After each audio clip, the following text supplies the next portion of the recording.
E hoje a nossa palestra será conduzida mais uma vez pelo nosso companheiro Marcos, que vai nos falar sobre sacrifício e espiritismo.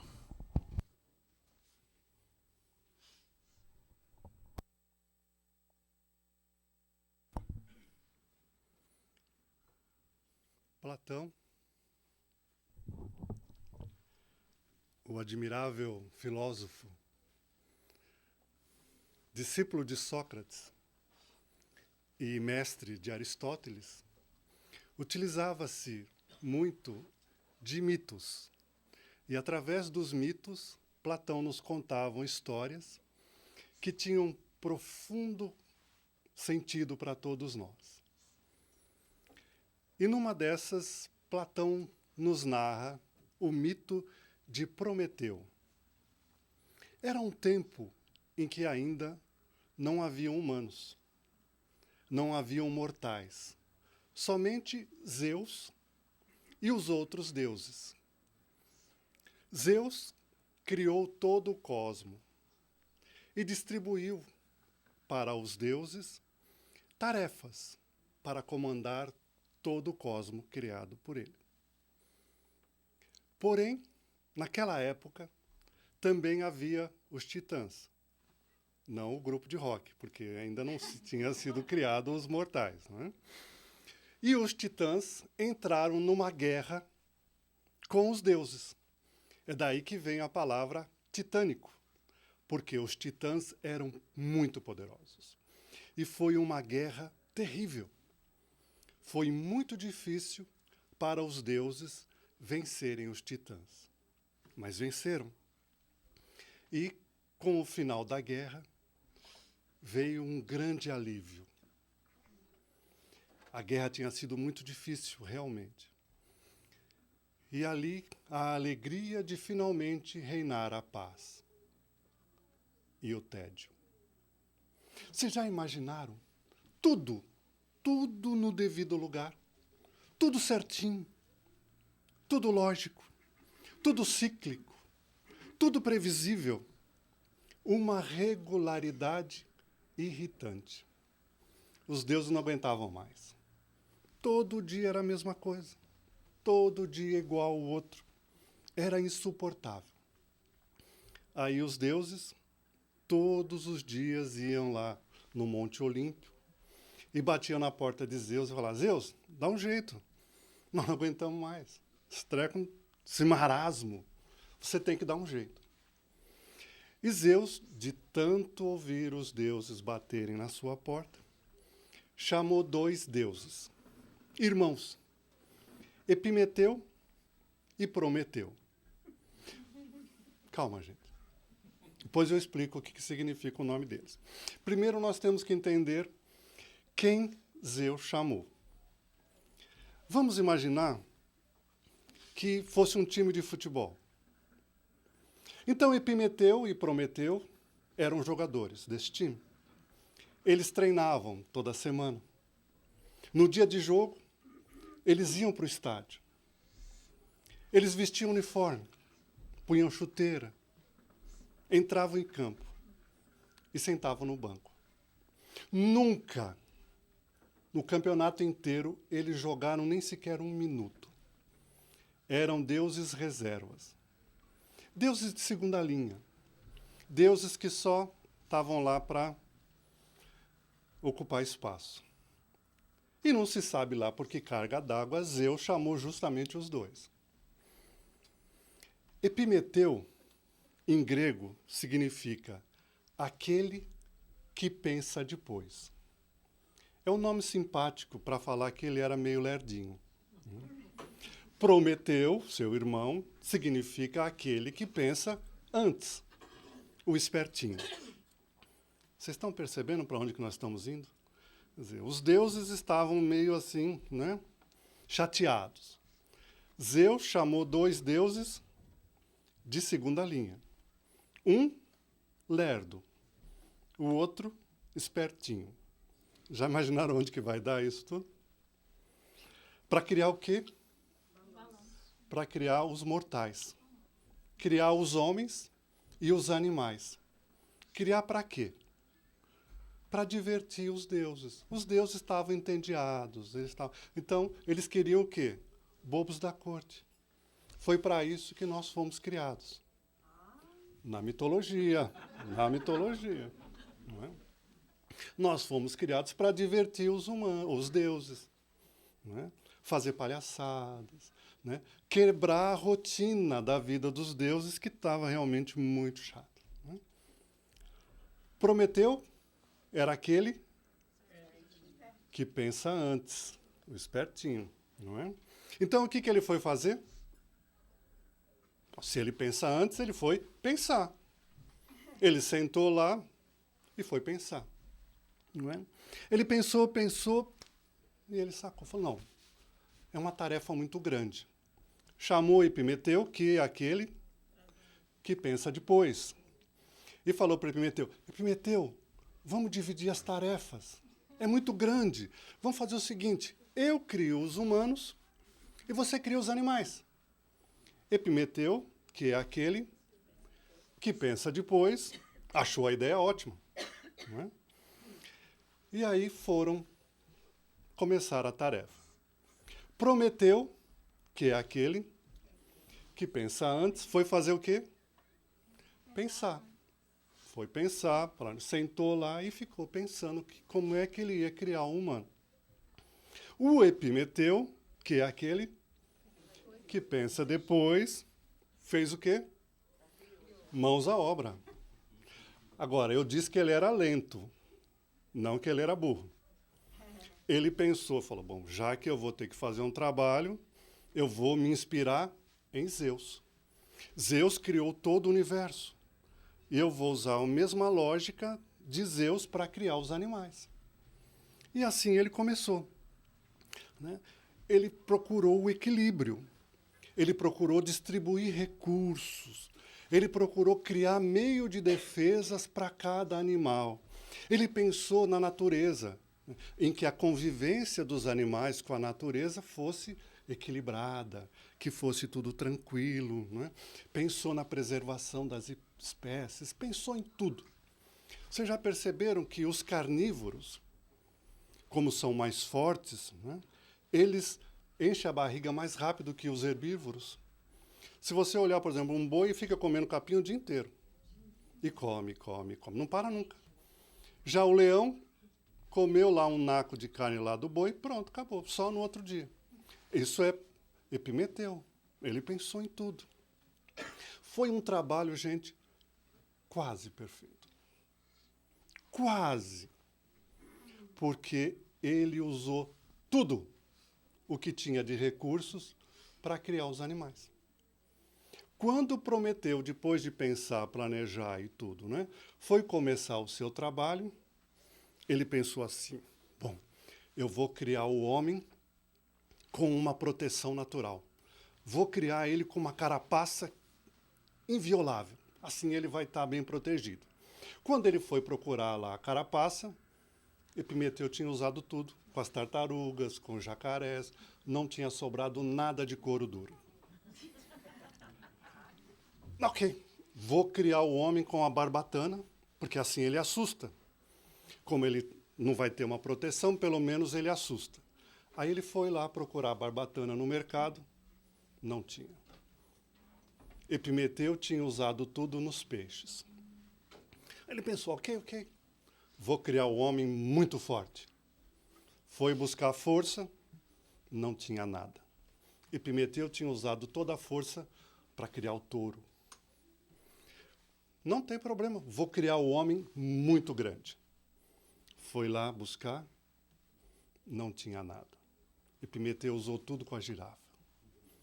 Não, vou criar o homem pesado, porque assim ele dá uma cacetada e destrói os inimigos. Não tinha nada. Tinha usado tudo com as baleias. E assim ele foi. Vou criar com faro, porque assim, já que ele não tem nada de atrativo, ele sente o cheiro do inimigo e corre. Quando foi buscar faro, Epimeteu tinha usado tudo com os caninos. Vou criar o homem com uma mandíbula poderosa, que assim estraçalha quando alguém chegar perto. Não tinha mandíbula poderosa.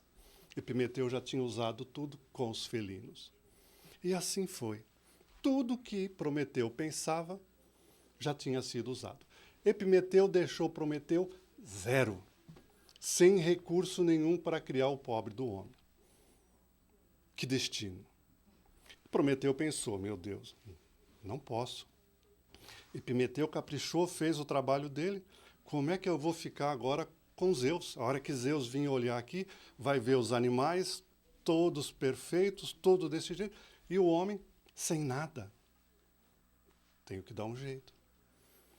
E aí Prometeu, pensou, ok, eu vou até o templo de de Atena. Atena é a deusa da sabedoria. Eu vou lá e vou pedir emprestado. Vocês entendem, né? Pegar daquele jeitinho a astúcia e vou dar para o homem. Na volta do templo, não se sabe bem aonde, Prometeu também roubou o fogo e deu o fogo ao homem. Então vocês imaginam, o homem com astúcia e com o fogo pôde criar as suas defesas. Já que ele não tinha aquela couraça que Prometeu queria, ele poderia simplesmente, com o fogo e a astúcia, moldar os metais para se proteger de armaduras, de escudos. Já que o homem não tinha a força do touro, nem a velocidade dos antílopes, o homem podia forjar armas e arremessava ou atirava, matando os seus predadores, os seus inimigos. E assim, o Prometeu criou a inteligência do homem. Porém, junto no pacote, veio o livre-arbítrio. Porque o homem, com a astúcia, ele começou a desafiar os deuses. Quando os deuses falavam, faz uma palhaçada aí que eu quero dar um pouco de risada, o homem falava, eu não. Imagina. E aí começou a desagradar os deuses, porque eles foram criados para divertir os deuses. Os deuses não gostaram nada da história. E o que eles foram fazer? Bater lá na porta do Monte Olimpo outra vez. Zeus, você pisou na bola. Você criou o homem para nos divertir, mas agora eles estão se rebelando contra a gente. Não quer aceitar o destino deles. Não querem isso, não querem aquilo. E de tanto reclamarem, Zeus, quem foi que criou o homem? Foi Prometeu. Chama Prometeu aqui. E deu-lhe um castigo terrível. Pela burrada de Epimeteu, que utilizou todos os recursos e deixou o homem sem nada, Prometeu deu ao homem o livre-arbítrio e foi castigado por Zeus. Qual foi o castigo? Zeus mandou que amarrassem Prometeu num rochedo e que as aves de rapina, os urubus, os gaviões, fossem lá beliscar e comer as suas vísceras. Parece cruel, mas é um pouco mais, porque Prometeu era Deus. Ele não morria nunca. Então, o destino dele para toda a eternidade era ter as suas vísceras comidas dia após dia, porque havia desagradado a Zeus. Se vocês estão com pena de Prometeu, não se preocupe, porque Zeus depois se arrependeu e tirou Prometeu do castigo. Mas o castigo ficou para nós, porque foi nos dado o livre-arbítrio. A coisa já não andava boa. Mas aí veio a doutrina espírita e piorou um pouco mais. Porque a doutrina espírita nos explica que, junto com o livre-arbítrio, tem um companheiro inseparável, que é a responsabilidade. E aí, nós entendemos que não há pecado. Há o nosso livre-arbítrio, a minha opção para escolher o caminho que eu quero, e depois a responsabilidade pelo que eu fiz. Aí a coisa começou a complicar para o nosso lado. Porque a doutrina nos esclarece demais. E quanto nos esclarece, e nós começamos a entender o livre-arbítrio, nós começamos a ter que fazer sacrifícios. Que sacrifícios? Se eu adoro falar mal dos outros, o meu livre-arbítrio me permite que eu fale o que eu quiser do outro. Mas a responsabilidade que a doutrina espírita me ensina me diz, Marcos, se você ficar falando mal dos outros, vai ter consequências. Não é? E você vai ser responsável por essas consequências e depois vai ter que arrumar a bagunça que você fez. Se você quiser roubar, como Prometeu foi lá e roubou o fogo e roubou a astúcia, vocês estão atentos, hein? Nós podemos, mas há consequências. E nós vamos ter que reparar o erro que cometemos. Então, nós começamos a ter que fazer sacrifício. E aí nós entendemos por que Paulo de Tarso, muito amparado por estes ensinamentos, nos ensinou: nada me é proibido, livre-arbítrio, mas nem tudo me convém, a responsabilidade. E aí nós começamos a entender que aquilo que nós acreditamos que seja sacrifício, na verdade, é aprimoramento, é educação, é inteligência da nossa parte. Porque nós temos que começar a entender que nós estaremos trocando prazeres imediatos, vou ter que fazer o sacrifício de abrir mão disso por um prazer futuro, por uma tranquilidade amanhã. Não é? E aí nós começamos a compreender um pouco mais que aquilo que nós falamos que é sacrifício, na verdade, não é sacrifício. É aprendizado. É o uso correto da nossa responsabilidade. Porque se vocês forem ver, para algumas pessoas é um sacrifício enorme acordar domingo de manhã, cedo. É um sacrifício terrível. 9 horas da manhã, domingo, nem pensar. Sacrifício demais. Ir no centro, no domingo, imagina, domingo é dia de descansar, é dia de passear, é dia de comer bem no restaurante. Ir para o centro, sacrifício demais. E 2 domingos seguidos, espera aí, pô, era exagerado, já está virando fanático, não é? Melhor mudar para o centro, sacrifício demais. Não é assim? É demais.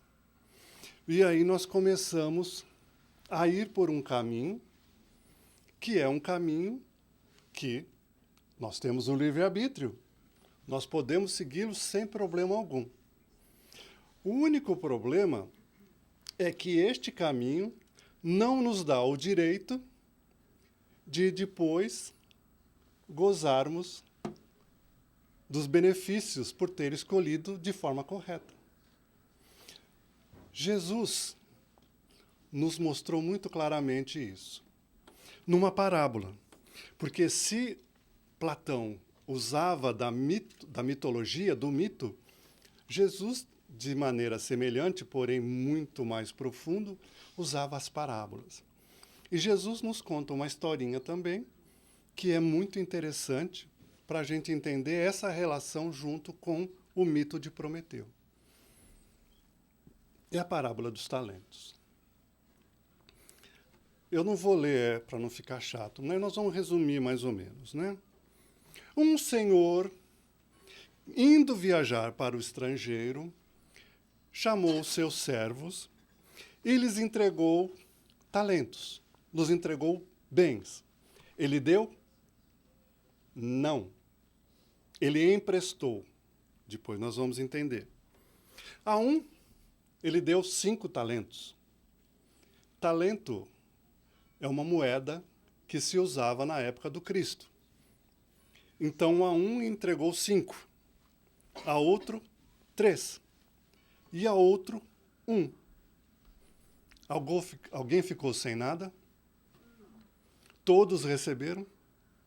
Todos receberam. Uns mais, outros menos.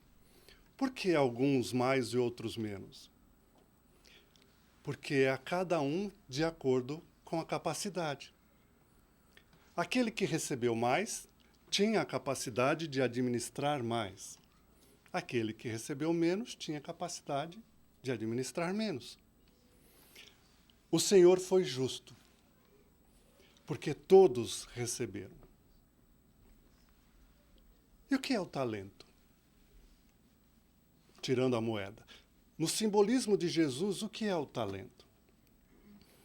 Isso é um problema muito grave. Por quê? Porque nós temos mania de grandeza. E quando a gente lê essa passagem, nós achamos que Jesus está dizendo que o Senhor, que é Deus, distribuiu grandes talentos. Então a gente fica imaginando que talento maravilhoso Deus deu para mim.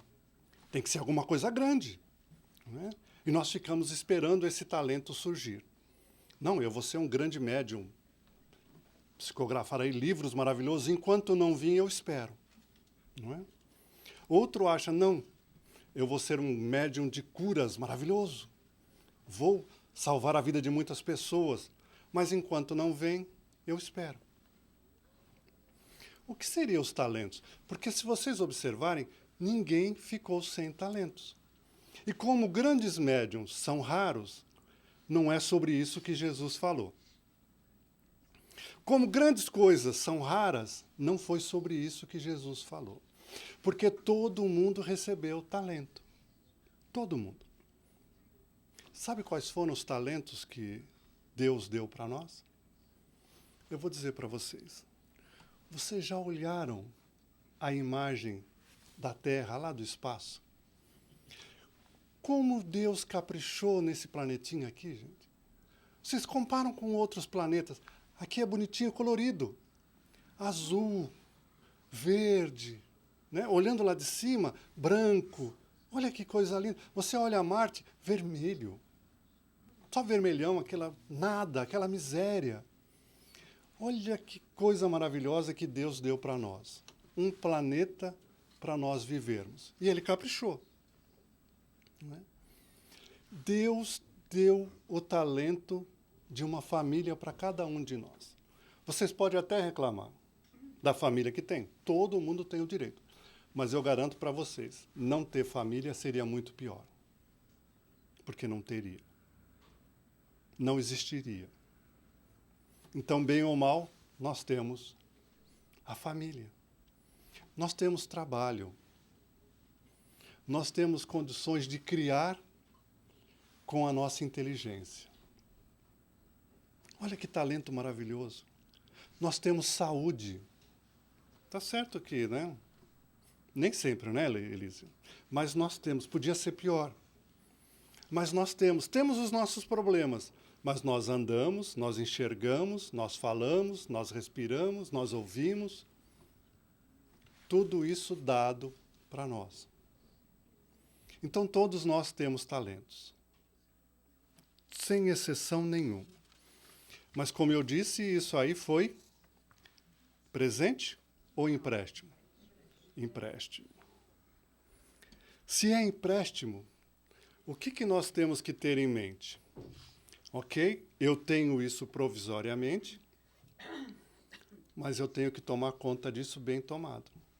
Porque na parábola, Jesus nos conta. Imediatamente, aquele que recebeu 5, correu, trabalhou e ganhou mais 5. Aquele que ganhou 3, correu, trabalhou, ganhou mais 3. E aquele que ganhou 1, guardou não, enterrou. Enterrou. Abriu uma cova no chão, enterrou o talento. Vocês riem, hein? Lamento dizer, mas vocês estão fazendo a mesma coisa. Quem está rindo enterrou o talento também, gente. Não, eu digo por mim, eu também estou enterrando um monte de talento. Estou usando alguns, mas estou enterrando um monte. E nós vamos ter que dar conta disso tudo, não é? Então nós temos que procurar administrar bem esses talentos. Como é que a gente administra? Vamos judiar menos do planeta que foi dado para nós? É uma forma, não é? Vamos aprender a conviver melhor em família, respeitando os nossos pais, as nossas mães, respeitando o marido e a esposa, respeitando os filhos, porque nada é posse nossa, tudo é empréstimo. E nós temos que saber administrar isso. Vamos respeitar o trabalho que nós temos, trabalhando de forma correta, de forma honesta, não querendo enganar, ganhar sem fazer o que poderia ter feito, ganhar sem fazer direito, porque poderia caprichar mais, não é? Administrar esses talentos que foram dados. Administrar o melhor possível tudo aquilo. E não enterrar. Por isso que eu digo que todos nós estamos enterrando, porque nós ainda estamos pisando na bola nesse sentido. E depois de certo tempo, a parábola nos diz: depois de muito tempo, o senhor daqueles servos voltou e chamou eles para fazer o acerto de contas. Aquele que havia ganho 5, devolveu os 5 e diz: aqui tem mais 5 que eu ganhei. E o senhor disse: servo bom e fiel, fostes fiel no pouco, muito lhe será dado. Entre na casa do Senhor. Aquele que ganhou 3, voltou, toma aqui os seus 3 e mais 3 que eu ganhei. E ele disse da mesma maneira: servo bom e fiel, fostes fiel no pouco, muito lhe será dado. Entra no gozo da casa do Senhor. E aquele que só tinha 1, chegou para ele e diz: olha, Senhor, eu sei que você é duro, que é justo, mas que é duro, que é poderoso. Então, o que eu fiz? Para não correr risco algum, enterrei, está aqui de volta. Você me deu 1, está aqui o teu 1 de volta, inteirinho é o mesmo. E o Senhor disse: servo infiel, se sabe que eu sou poderoso, sabe que eu sou justo, sabe que eu sou grande, sabe que eu colho sem semear, mesmo assim foi enterrar lá. Sabe que você tinha que multiplicar. Por que que pelo menos não foi até os banqueiros, não pôs o dinheiro lá, porque pelo menos eu receberia juros. Se não fostes fiel, vai ser expulso, onde haverá sofrer e ranger de dentes. Essa é a prestação das contas.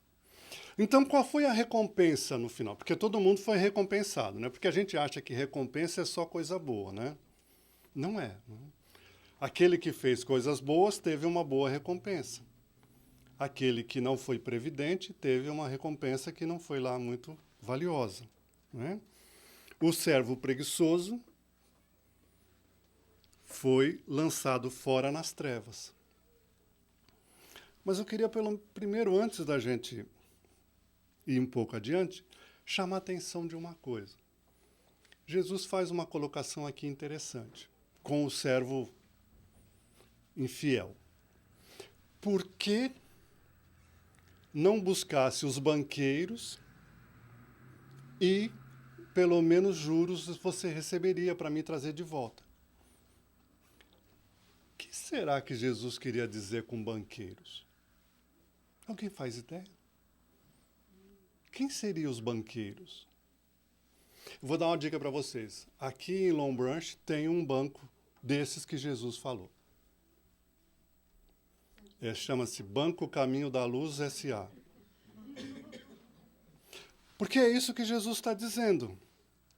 Olha, se você não sabe administrar o talento, procura os especialistas. Os especialistas não somos nós aqui. Os especialistas são eles. Então, se vocês estão em dúvidas em como administrar o talento, aí vocês têm que fazer um sacrifício muito grande. Todo domingo vir ao centro espírita.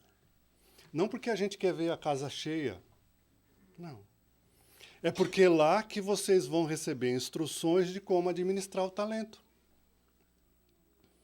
Mas isso não basta. Aí você tem que, pelo menos, participar de um estudo que a casa oferece.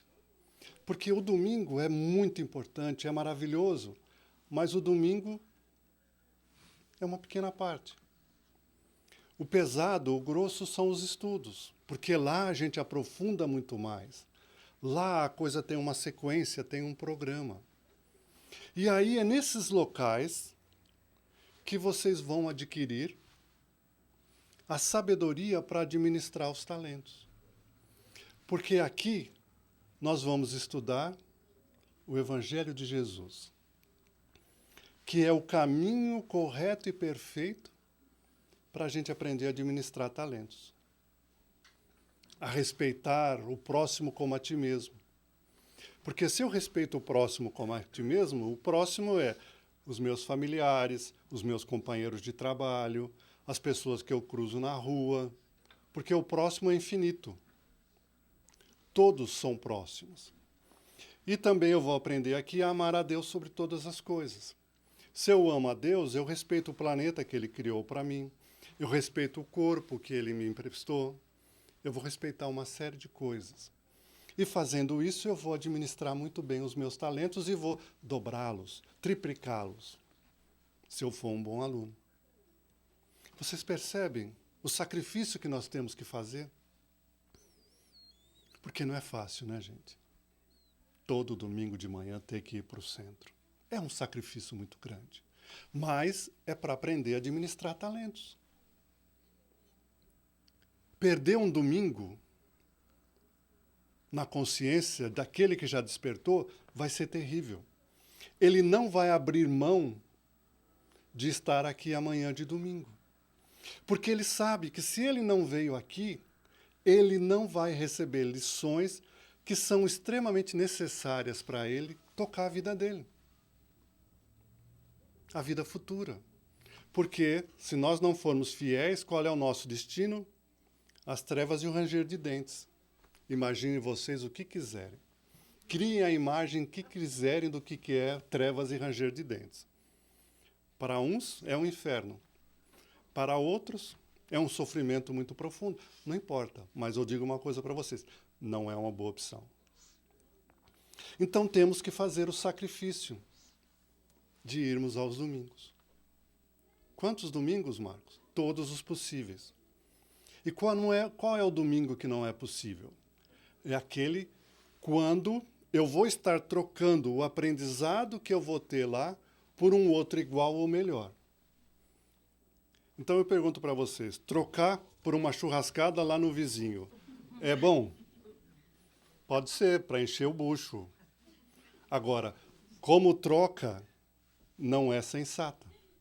Vem aqui, aprende e depois vai lá, porque fique tranquilo que vai sobrar carne para vocês comer depois. Trocar para ir ficar lá no verãozão, na praia, lá, torrando lá, que nem... É bom? Não é. Quer trocar? Tudo bem, problema seu. Mas depois não reclame com as trevas e o ranger de dentes. Tranquilo. É opção, é o livre-arbítrio que o Epimeteu deu para a gente. Trocar pelas reclamações do marido ou da esposa, porque tem casos que é a esposa também, né? Ou dos filhos, é um motivo justo? Se para você é, vai ser melhor ficar lá atendendo a satisfação do marido de ter a mulher calada do lado dele enquanto ele vê futebol? Se é, tudo bem. Eu garanto para vocês, não é. Porque a troca não é proveitosa. não está te preparando para um futuro melhor. Você está trocando estar na casa do Senhor por trevas e ranger de dentes. Tudo bem, gente. Cada um planeja o futuro que quer. Não tem problema. Não é? E aí você vindo aqui, nos bancos, né? Banco associados a Jesus, maravilha. Nós estamos fazendo um sacrifício para uma garantia de futuro melhor. Carlos Pastorinho, um grande escritor espírita, ele diz o seguinte, que a parábola dos talentos, ele fala no livro Sabedoria do Evangelho. Ele fala o seguinte, olha, a parábola dos talentos podia ter outro nome. Ela podia chamar o seguinte, parábola da economia espiritual. Porque é como se fosse uma poupança.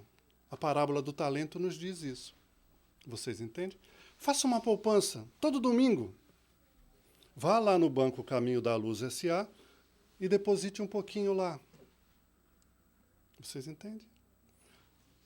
Poupança, você vai lá, depois, no futuro, você vai ter recursos muito maiores do que você tinha. E olha que o simbolismo da poupança é, eu ponho 100, mas quando eu vou recolher no futuro, eu não vou receber 100, eu vou receber mais. Por quê? Porque quando nós estamos aqui aprendendo, neste exato instante em que nós estamos aqui, ouvindo, pensando, né, concordando ou discordando, a espiritualidade, independente da forma como eu estou, mesmo os que estão cochilando, agora não tem ninguém, graças a Deus, nós pusemos uma câmera ali, nós estávamos brincando que a câmera vai pegar os cochilosos, né? Mas não tem ninguém, né? Mas mesmo quando está cochilando, a espiritualidade está derramando sobre todos vocês aquilo que vocês precisam. Esse é o juros, porque vai nos tornar mais fortes. Então, o sacrifício de eu vir aqui, o sacrifício de eu estar participando, isso não é privilégio da doutrina espírita, gente. Qualquer igreja bem intencionada, qualquer igreja que fale de Deus, que procure promover realmente o bem-estar do ser humano, é a mesma coisa. Então, não é exclusividade nossa, não é? Mas aqui o esclarecimento, às vezes, ele é mais claro, não é? Porque aqui não há dogmatismo, aqui procura-se fazer uma análise dos ensinamentos de Jesus no seu mais profundo sentido, né? Então, nós estando aqui, nós vamos ganhando este acréscimo que nos ajuda a entender melhor e a cada vez multiplicar os nossos talentos de maneira mais alta. Então, às vezes, se vocês vêm aqui no domingo, e você vem aqui não só para ouvir, mas você vem para trabalhar. Olha aí, né? Você já está trabalhando. Está ali na evangelização infantil, não é? Ou está aqui fazendo a tradução, ou está ali como o Dene, que hoje está estreando o equipamento de filmagem novo, né?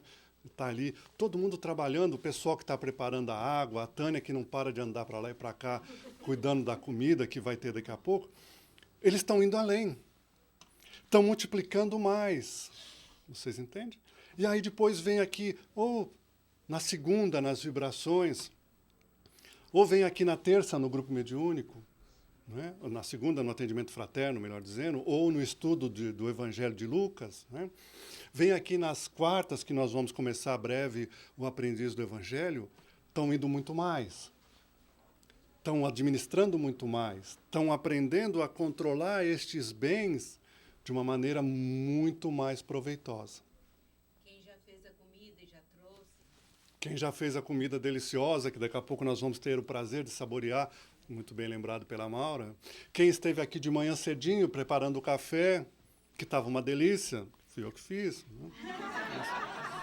Modéstia à parte. Né? E o pãozinho de queijo delicioso, os salgadinhos, que tudo isso faz parte.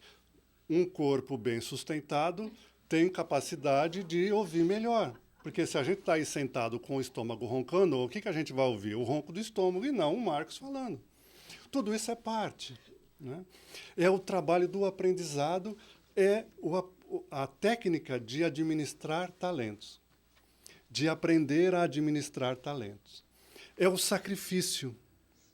que Jesus pede para todos nós. É o sacrifício que nós temos que fazer. E aí nós temos que começar a parar para pensar um pouco, sabe? O que eu tenho feito na economia celestial? Né? O que é que eu tenho feito, né, como lá na economia espiritual, como Carlos Pastorinho diz? Como é que eu estou administrando?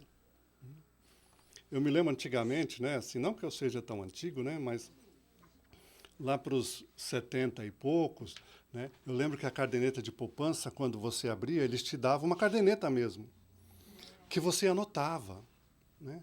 Depositei tanto, aí você via lá, esse mês rendeu tanto de juros, aí você anotava lá e você ia controlando, falava, opa, já vou dar para comprar aquele que eu estou... Né?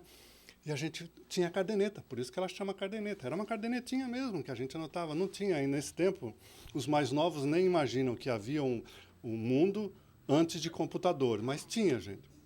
Viu? O computador foi inventado... No meu tempo não tinha computador, e de alguns aqui. Né?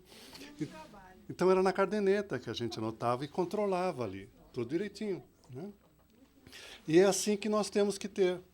Hoje já é mais moderno, não precisa da caderneta, né? Mas nós temos que ter alguma coisa para controlar como é que está o meu saldo no banco Jesus e Associados S.A.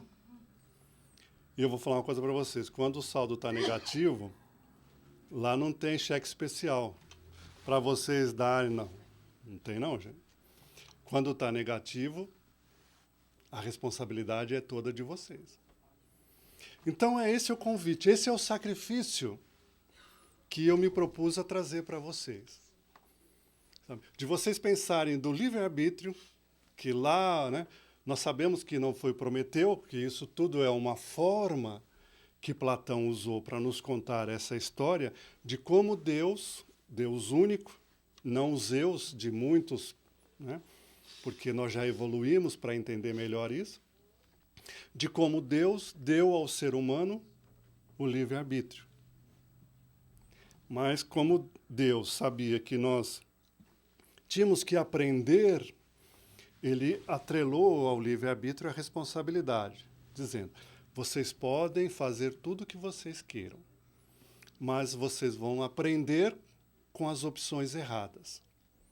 Eu vou dar a capacidade de vocês de perceberem quando estão errados. E como Deus sabe que nós somos meio Epimeteu, que o Epimeteu é aquele que pensa depois, que é o lerdo, como Deus sabe que nós somos meio lerdinhos, né? Ele nos deu um meio de percebermos quando nós estamos sendo Epimeteu demais, que se chama sofrimento, que a gente chama de sacrifícios, que nós temos que fazer para corrigir novamente e voltarmos para que o nosso banco, a nossa poupança espiritual, nunca fique no vermelho. E para que um dia em que nós formos fazer o acerto de contas lá com o Senhor, e quando é que é feito o acerto de contas, gente? Quando a gente volta, porque Jesus ele usa um artifício que ele muda para que a gente, porque se ele fosse falar diferente, nós não íamos entender, porque ele diz que o Senhor é que vai para uma terra distante, mas não é. Né? Na verdade, o Senhor fica lá. Nós é que vamos para uma terra distante. Que terra distante é essa? Nós saímos do plano espiritual e vamos para o mundo físico. Essa é a viagem. Então, quando é o acerto de contas? Quando o Senhor volta. Mas é quando nós voltamos para o Senhor. Quando nós saímos do plano físico e regressamos para o plano espiritual, é que nós vamos fazer o acerto de contas. Com quem? Com o Senhor? Exatamente. Com o Senhor consciência. É nós com nós mesmos. Ninguém vai apontar dedo dizendo, você fez isso aquele dia. Não, somos nós mesmos. Então, este acerto de contas é individual, automático e, como é individual, nós não conseguimos enganar. Não tem negociação. O que fizemos, fizemos. Paciência. Procuremos aprender nas trevas e ranger de dentes. E para vocês que estão muito preocupados, né, com aquelas imagens tão tenebrosas de treva e ranger de dentes, eu vou dizer para vocês, o Halloween está se aproximando, eu vou dizer para vocês, Jesus, quando dizia trevas e ranger de dentes, Jesus estava dizendo voltar a reencarnar em condições, às vezes, mais difíceis da que você tinha hoje. Então, é isso que Jesus está dizendo. Olha, foi-lhe dado empréstimos. Um planeta bonitinho, belezinha para morar. Foi-lhe dado um corpo saudável. Foi-lhe dado uma família, que você pode não gostar, mas foi dado. Foi dado trabalho. Foi dado tudo isso. Se você não soube aproveitar isso tudo, vai haver trevas e ranger de dentes. Você vai voltar, talvez não nesse planeta tão confortável, vai voltar lá em Mercúrio, não é? Não sei se vocês sabem, lá em Mercúrio no inverno, né, é 200 graus para cima, né? Então, no inverno. Então, vocês vão morar lá, né? Para quem quer. Né? Ou talvez você venha aqui, mas sem um corpo do jeito que lhe foi dado, trevas e ranger de dentes. Vai lhe ser dado uma família que vai te abandonar desde cedo, trevas e ranger de dentes. Vai lhe dar condições de que você tenha que mendigar ao invés de ganhar o pão com o suor do teu rosto, trevas e ranger de dentes. É isso que Jesus diz. Se você não administra o talento, as oportunidades não vão ser tão boas porque você vai ter menos talentos. Porque ele disse no final da parábola, aquele que tem, mais lhe será dado e viverá em abundância. E aquele que não tem, o pouco que ele acha que tinha lhe será tirado, e aí sim vai haver a trevas e ranger de dentes. Assim falou Jesus. Cabe a nós administrar os nossos talentos e depois dar conta da nossa administração. Obrigado a todos.